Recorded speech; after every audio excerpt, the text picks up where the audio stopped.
ఈ స్తోత్రం కలుగునిగాక. ప్రియులారా, లేఖనంలో నుంచి ఒక మాటని మనం చదువుకుందాం. పరిశుద్ధ గ్రంథంలో నుండి దేవుడు ఈ విధంగా మనతో క్రిస్మస్ అంటే అసలు ఏంటి అనేటువంటిది మనం ఈరోజు క్లుప్తంగా కొన్ని విషయాలు ధ్యానం చేసుకుందాం. రోమాపత్రిక 5వ అధ్యాయంలో దేవుడు 14వ వచనంలో ఈ విధంగా పౌలు ద్వారా మాట్లాడాడు. నేను చదువుతాను. అయినను ఆదాము చేసిన అతిక్రమమును గోలి పాపము చేయని వారి మీద కూడా ఆదాము మొదలుకొని మోషే వరకు మరణం ఏలెను. మరణం ఏలిందంట. ఎవరి నుంచి ఎవరి వరకు అంటే ఆదాము మొదలుకొని మోషే వరకు. ఎందుకంటే దేవుడు చెప్పినటువంటి మాట ఏంటంటే, నువ్వు చచ్చిపోతావు ఆదాము అని చెప్పాడు. కానీ ఈ రోజున మనం తెలుసుకోవాల్సినటువంటి పరిస్థితి ఏంటంటే, మరణం ఏలకుండా మనిషి ఏలాలి. దేవుని ఉద్దేశం ఇది, ప్రణాళిక ఇది. ఆదికాండం 1వ అధ్యాయము 26వ వచనంలో రాసినటువంటి మాట ఏంటంటే, ఆదాము భూమిని ఆకాశాన్ని అందున్నటువంటి సమస్తమును చేసిన తర్వాత దేవుడు చెప్పినటువంటి విషయం ఏంటంటే, ఇక్కడ 26వ వచనం, 1వ అధ్యాయము 26వ వచనం ఏమంటున్నాడు? దేవుడు మన స్వరూపమందు మన పోలిక చొప్పున నరులను చేదుము. వారు సముద్రపు చేపలను, ఆకాశ పక్షులను, పశువులను, సమస్త భూమిని, భూమి మీద ప్రాకు ప్రతి జంతువును ఏలుదురుగా కని పలికాను. మరణం కాదు ఏలాల్సింది, మనిషి ఏలాలి. కానీ మనిషి చేసినటువంటి తప్పును బట్టి మరణం ఏలుతూ వచ్చింది. కానీ ఇక్కడ ఇంకొక విషయాన్ని మీకు నేను చెప్తాను. లేఖనాన్ని బట్టి మనం చూసినప్పుడు దేవుడు మాట్లాడుతూ ఉన్నాడు. ఏమంటే, రోమాపత్రిక 5వ అధ్యాయంలో తెలియపరిచినటువంటి మాట ఏంటంటే 25వ వచనం, మరియు అపరాధం విస్తరించున్నట్లు ధర్మశాస్త్రం ప్రవేశించెను, అయినను పాపము మరణమును ఆధారము చేసుకొని ఎలాగూ ఏలెనో అనే విషయాన్ని మనం చూస్తున్నాం. పాపం మరణాన్ని ఆధారం చేసుకుందంట ఏలటానికి. ఒకటి, మోషే వరకు, ఆదాము మొదలుకొని మోషే వరకు మరణం ఏలితే, మోషే నుండి యేసుక్రీస్తు వారి వరకు పాపం ఏలిందంట. అందుకని ఈ మరణాన్ని, పాపాన్ని నశింపచేయటానికి పుట్టినవాడే ప్రభు అయిన యేసుక్రీస్తు వారు. అందుకే ఆయనకి రక్షకుడు అని పేరు. దావీదు పట్టణమందు నేడు రక్షకుడు మీ కొరకు పుట్టాడు అనే విషయం ఎందుకు రాయబడిందంటే, ఆయన ఆ మరణం నుండి రక్షిస్తాడని, దాని నుంచి విడుదల చేస్తాడని. సో మీకు లేఖనం ద్వారానే నేను ఇది క్లారిఫై చేస్తాను. 8వ అధ్యాయం 3వ వచనంలో ఈ విధంగా అన్నాడు, శరీరమును అనుసరింపక ఆత్మను అనుసరించి నడుచుకుని మనయందు ధర్మశాస్త్ర సంబంధమైన నీతి విధి నెరవేర్చబడవలెనని పాప పరిహారం నిమిత్తము దేవుడు తన సొంత కుమారుని పాప శరీర ఆకారముతో పంపి, ఆయన శరీరమందు అంటే యేసుక్రీస్తు శరీరమందు పాపమునకు శిక్ష విధించాడంట. అంటే పాపానికి శిక్ష విధించాలి అంటే ఆయన కూడా శరీరధారి అయి రావాలి. దేవుడిగా వస్తే కుదరదు.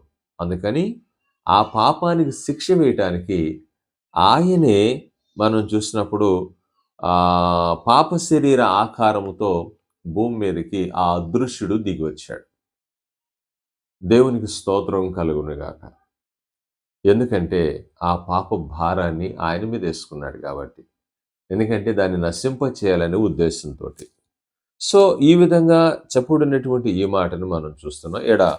పాపమునకు శిక్ష విధించెను అని చెప్పేసి రాశాడు కదా. హెబ్రీ పత్రికలో 2వ అధ్యాయం 14వ వచనంలో పాపానికి కూడా శిక్ష వేసాడనేటువంటి విషయాన్ని మనం చూడగలం.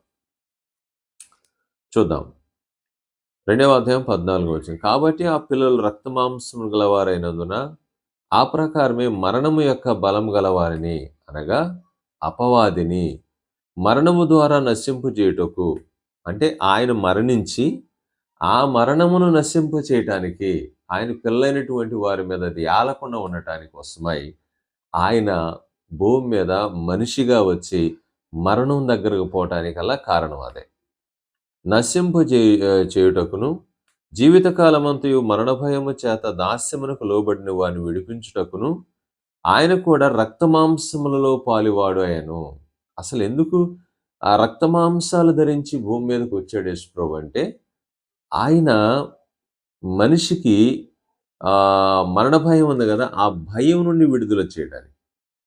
ఆ భయం నుండి విడిపించడానికి. ఎందుకంటే, ఈ 2 ఏల్తన్నాయి. ఏంటంటే అది మరణం, రెండవది పాపం. కనుక పాపమును, మరణమును ఓడించి, నశింపచేసి, మరలా ఆదాము పోగొట్టుకున్నాడు గదా! ఏలేటువంటి పరిస్థితి. దానికి తీసుకొచ్చి ఆయనే నరుడవ్వటం వలన ఏమైందంటే, ఆయన రాజుగా ఉండి మనమందరం కూడా ఆయనతో కూడా ఏలేటువంటి అవకాశాన్ని ఇక్కడ కల్పించడానికే యేసు ప్రభువారు ఈ లోకానికొచ్చాడు. దేవుని స్తోత్రం. అందుకే ఆయన పేరు రక్షకుడని దావీదు పట్టణమందు నేడు రక్షకుడు పుట్టాడనేటువంటి విషయం ఇందుకే జరిగింది. ఎందుకొచ్చాడు యేసుప్రభు అంటే మరణాన్ని నశింపు చేయటానికి, అలాగనే పాపాన్ని నశింపు చేయడం తన శరీరమందు నశింపు చేయడానికి వచ్చాడు. అంత మాత్రమే కాదు. ధర్మశాస్త్రం ఇచ్చిన దేవుడు ఆ ధర్మశాస్త్రాన్ని కొట్టివేసి దాన్ని నెరవేర్చి తన శరీరమందు నెరవేర్చి సంపూర్ణమైనటువంటి అవకాశాన్ని మనిషికి ఇవ్వటాని కోసమై ఆ ధర్మశాస్త్రం నెరవేర్చే విషయంలో ఆ రాసిన వాడు చచ్చిపోవాలి. హెబ్రీ పత్రికలో ఈ మాటలు మనం చూడగలం. ధర్మశాస్త్రము రాసినటువంటి ఆయన ఆ శాసనం ఇచ్చినటువంటి వాడు చచ్చిపోవాలంట. రాస్తాడు. చూడండి హెబ్రీ పత్రిక 9వ అధ్యాయము 16వ వచనం.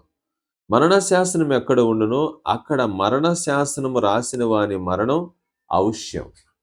అంటే మరణ శాసనాన్ని రాసినటువంటి ఆయన మరణము నుండి విడుదల చేయటానికి కోసమై ఆయన ఆ శాసనాన్ని రద్దు చేయాలి.